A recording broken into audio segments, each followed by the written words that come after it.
Use code Proxidist for 20% off any tub at G Fuel. I don't think anything can beat the feeling of finishing a game that leaves you staring at the credits absolutely speechless, knowing the fact that you've just played literal peak. I could list a few games that have made me feel this way, and without a doubt, they are some of my favourite games ever. But whenever I find myself thinking about any of these, I usually don't think about the overall experience. Instead, my mind always latches onto that one specific moment or mission within the game that just gave me goosebumps, or made me actually feel something and put a smile on my face, which is an incredibly rare emotion for me considering the fact I live in this shithole. These moments are what make you want to constantly come back, and it's not like in a live service game with some FOMO shite that makes the game feel like a job, because the reality is you don't actually want to go back to get this stupid icon in the battle pass, but you can't risk missing out on something that could become rare, right? No, instead I'm talking about pure quality experiences that you want to go through again. There could be many factors as to what makes a moment like this stick out. It could be fun gameplay, a moment that has been built up throughout the game's story accompanied by a soundtrack that is just some of the best shit you've ever heard in your entire life that you wouldn't tell anyone that you listen to on the bus on your way to work because it's embarrassing to willingly listen to game soundtracks outside of the game itself. I'm not admitting anything. Hell, there could be a multitude of factors as to what section in the game keeps you coming back. And in the end of the day, all of it is entirely subjective, which is why I just wanted to share some of the moments that keep me coming back to the games that I love. Now, I absolutely love it when the developers knew they were creating absolute peak with some of these sections, allowing you to actually replay them from the main menu without having to go through the entire game again just to get to that point, which is exactly what Ori and the Will of the Wisps does. Now, this game is a 2D Metroidvania, and honestly is easily my favourite one within that hybrid genre. Yeah, I said what I said. It's an amazing game that I can easily say was one of my favourites from the year it came out, and it wasn't just because of the incredible exploration, or its outstanding visuals, soundtrack, gameplay, and story. While yes, overall, those are reasons as to why I keep wanting to come back to replay it, but it's not the main thing. It's instead how all of these elements are used within a certain section that I just cannot stop thinking about to this day. Okay, so there's this one point in the game where you need to get water flowing back into the world because right now the watermill is blocked and it's causing all the water to become this purple gunk that hurts you if you touch it. Our goal is to traverse the mill to see what is causing the blockage so we can clean up the water, allowing us to progress. The mill acts as the first real challenge of the game, testing what you've learnt so far with the platforming and combat mechanics, whilst introducing some new things like this grapple move. The place is absolutely huge and you really feel the scale of it as you slowly make your way to the top. And when you get to the top, you don't find what was blocking the well. It finds you. You're then saved by your monkey friend, but this huge creature is not too happy about this, unplugging itself from the hole it was blocking, causing all the built up water behind it to gush out, and you hear the music slowly build up as you realize what you need to do. Get the fuck out of there. At this moment, all of your platforming skills are truly put to the test, especially with the new grapple you've unlocked, and the whole time you just hear this awesome track slowly building up more and more, and then that iconic Ori motif kicks in.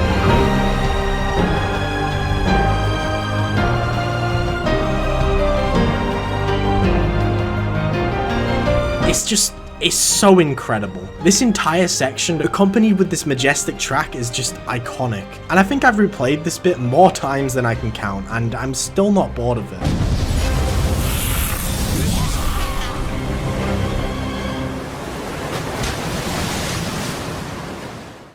This game wasn't nominated for Game of the Year, by the way. I just want to put it out there. The thing is, this isn't the only moment like this within the game. There are countless sections that are just as incredible with their spectacle that actually incorporate the mechanics you've been learning beforehand in the areas you're exploring, putting you to the test whilst rewarding you with pure spectacle that gives you goosebumps as you play. Honestly, I could go into every single set piece in the Ori games, but the watermill is what made me truly fall in love with Ori and the Will of the Wisps compared to any other Metroidvania out there. These amazing moments that keep you coming back are entirely subjective, like I said earlier. What isn't though, is the Halo 3 Warthog run at the end of the game. Just watching this section does not give it justice at all. You need to be playing it to truly understand how hype this is. Making your way through all of this exploding debris as everything is being destroyed behind you, slowly making your way to a ship to escape with the odds feeling severely stacked against you, but the theme that accompanies it, man. That theme is what keeps you pushing through. It is so good. Hell, if someone says this shit is bad, they're lying to you. Or they just haven't played it. Like, I was late to the Halo party, only playing it when the MCC came to PC, and when I played this section, whew, I became a Halo fan. I'm just saying, it is so good. It's timeless. Timeless shit, and it never gets old. Yet despite this, and despite what I just said, the Warthog run isn't actually what made me fall in love with the Bungie era of Halo games. In fact, my most replayed Halo game doesn't have any hype moments at all, really. And that's Halo Reach. Now, an underlying theme of traditional Halo games is hope, with the Master Chief personifying that, coming out on top despite all of the odds stacked against him. And obviously Halo 3's Warthog run is a great example of that. Halo Reach goes against this entirely, having you play as a Spartan who isn't special at all, really. In fact, you play as your own custom one, hence why, his head is on fire. In the game, you're in a losing battle against the Covenant, who are invading the planet Reach. And during this war, you're put into a squad called Noble Team to try and at least gain some sort of upper hand in this losing fight. Unlike the original Halo games, that underlying theme of hope is completely gone here. In fact, it's the complete opposite. It feels truly hopeless. Any form of hope that could be created from the mission objectives that you complete are almost always shot down. To add on to this misery, throughout the game, each member of the Noble Team is picked off one by one until you're the last one standing. And the reason why I replay Halo Reach the most is because of the mission that all of this has been building up to.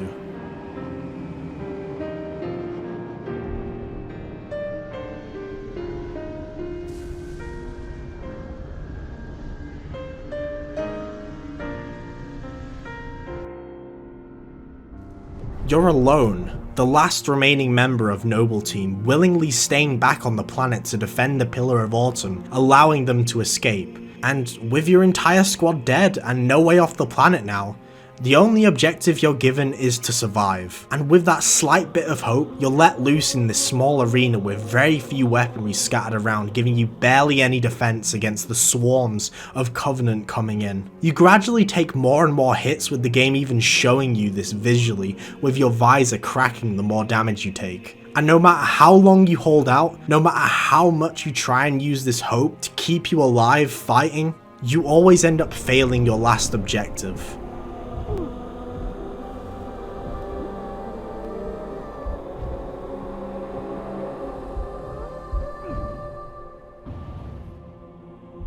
The way the story builds up to this point, with everything just ending like this, is why I love Halo Reach the most. Whilst I do think a hype moment that is upbeat and gives you adrenaline is something that can bring you back to a game, wanting to relive that moment, miserable shit like this works too, if it's done well. Moments that actually pay off from the story build-up are another reason as to why a good game can keep you coming back. And that's exactly what Halo Reach does. What the fuck? What's up with my monitor? So you're trying to tell me, Prox, that you're trying to make a video of the most hype moments in video games, and you don't even bother mentioning this game? Don't worry, I'll take care of it myself. Metal Gear Rising: Revengeance. My favorite stealth game. Well, yes, this game is without a doubt the farthest thing you'll ever be able to get from your more traditional Metal Gear games. That just makes it all the more worthy to be placed on a list like this. Doctor, turn off my boo-womp inhibitors.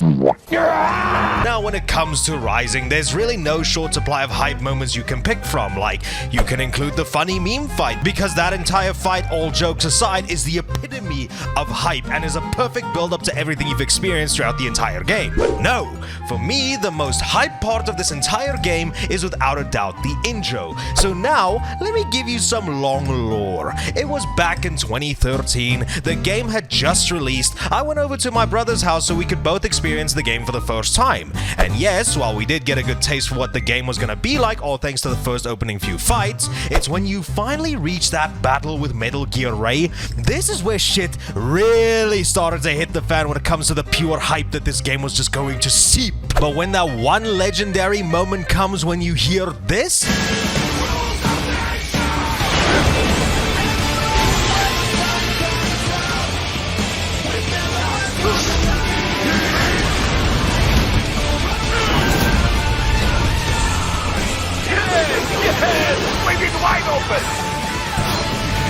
I remember both me and my brother audibly going, wow. And that momentum pretty much never really lets up throughout the entire game. So yeah, the intro to Metal Gear Rising: Revengeance would probably be my most hype moment in any game. So thank you, Prox. You can have your video back now. Goodbye! Well, that takes care of that. You may be getting a little sense of deja vu if you've come from the main channel, and you got a pretty good reason for having that sense of deja vu, because this is very much a re-upload of a video that didn't do too well on the main channel that I wanted to give a second life here. And I really like the topic. I think the topic fits way better on this channel, but I didn't want to just re-upload it with no changes or anything like that. Instead, I kind of want to just add on to the topic, which is, well, it's something I'm going to do right now. And the first game I want to talk about is The Evil Within 2. Spoiler ahead for The Evil Within 2 if you haven't played it already. Also a spoiler for The Evil Within 1 technically, but you get the gist. So in The Evil Within 2, Sebastian is a very pissed off guy. He's a complete contrast to how he was in The Evil Within 1, where he's just kind of clueless and dumb. I love you to bits, Sebastian, but you're a bit of a doofus in that game. But in The Evil Within 2, he's kind of on edge all the time, pissed off, absolutely just fed up with everything, annoyed at the world, which is understandable with the shit he had to experience in The Evil Within 1. And the game knows this, which is why near the end we get a boss rush of some of the most iconic monsters from The Evil Within that traumatized Sebastian. Beginning with the same hallway chase that we got in the first game against the Sadist, although this time we get a bit of STEM fuckery where the Sadist teleports in front of him, and yeah, the game fully showcases Sebastian's change in personality with how he reacts. Enough of this shit!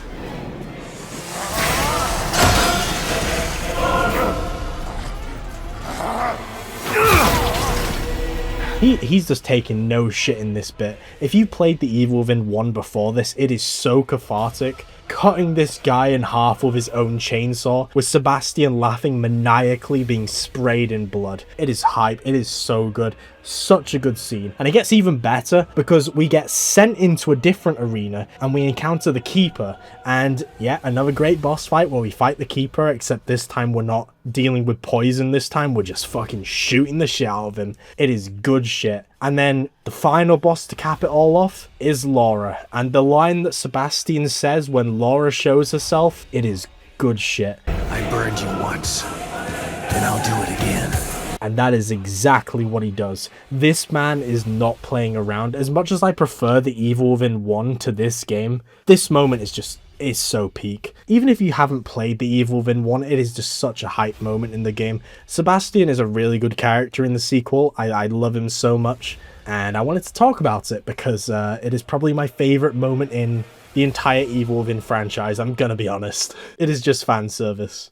The next game I want to talk about is Devil May Cry 3, and the hype moment I want to talk about in that game is just every fight against Virgil. Just all 3 fights against Virgil. He is just, it's just so good. Like DMC3, amazing game, it's my favorite Devil May Cry, but some of the bosses in that game are kind of stinkers. They're kind of just gimmicky shit fights that are just not very fun. It could be down to a skill issue, but I don't know, I'm not the only one that thinks this way. But Virgil is just perfect. Each fight against him is just a chef's kiss. It's just peak boss design. The first fight against Virgil is at the top of the tower you've been climbing, and you fight him at the very top in rain, and it is just so good. You feel like you're on equal footing against each other, but in like a good way. Like, it doesn't feel easy in the slightest. It feels like you are fighting against a different version of yourself, just with a slight difference, with Virgil being more calm and collected compared to Dante's brash nature with the rebellion. And I mean, this shows in their color coding with Dante Dante wearing red, which is obviously the brash and like abrasive color, with Virgil wearing blue, which is the cool, cold, collected color. I'm overanalyzing this shit. I'll save it for the Devil May Cry video on the main channel, but each fight against Virgil is so good. And like the second fight, he steals one of the weapons from one of the bosses you defeated, so he kind of gets an upper hand against you, and it really does feel like brothers fighting, because, you know, if you have a brother yourself, you know, they would play dirty, they would cheat, and that's exactly what Virgil does. You get the weapons after this, but the final fight, oh man, the final fight against Virgil in Devil May Cry 3 is just cinema. It is peak cinema. It is one of the best fights in all of games, honestly. I absolutely love this shit. It is so good. The last game I want to talk about is Hi-Fi Rush, and that is the scene that is referenced at the beginning of this video, which I didn't actually talk about in the original video for some reason, but it's when Chai comes to terms with the fact that he doesn't need a guitar to fight. You know, he's a strong person, he's a strong-willed person, and they all team up to beat Chris Redfield, because that's the voice actor of the main antagonist, and this song plays during it when they're making their way towards him. It slowly builds up as you're making your way towards him, and as soon as you get to that first combat encounter and the vocals kick in, it is just peak cinema. It is so, I'm saying cinema so much, it is hype. It is so hype, and the rest of the level has that music playing of a giant robot trying to kill you, and then you team up together and you defeat the giant robot with the power of friendship, and it is cliche as fuck, but it's Hi-Fi Rush, so, you know, I don't know what else to say. It is so good. It is so peak. I fucking love this shit. To be fair, all of Hi-Fi Rush is hype. Every single boss fight in Hi-Fi Rush is hype. Just the way it uses the music with the rhythm and how everything matches the beat and the rhythm of the music. It is so good. I could talk about Hi-Fi Rush for the rest of my life. I have a video of it on this channel telling everyone to play it, and you should go do that. So yeah, there's some hype moments in games that I think about very often, and sometimes I replay the games just to experience those moments again. Let me know what moments you do that with. Thank you guys so much for watching, and it's time to thank my Patreon supporters. That being Nintendo Pro, Profit, Ryan IDC, Pitstab, Bouncer Storm Productions, and Daniel Levchenko. And a huge thank you to my channel members as well. A huge thank you to Plates Fly 8362, Liam Talks About, Chowder1326, Ollie Cuz1, Mashallah 4566, Marcus Platts, Joshua Whitford 5509, Evan Underhill 2342, Bidu Fadoom, Gabriel Padro 5589, Scary 1407, Eteria Sigma, Eggy 613, Wental, Riff King 66, Dizrays 3250, Sobitax, Andreas Stewart 8871, Galaxy 11243, Glusky 36, Floaty 38, Wolfborn TV, Rust on Wood, Elhaze 117, also known as Some Balding Guy Rambling Into the Void, Griefgar, and Resistance Lion. Thank you guys so much for supporting me, and I will see you all in the next video.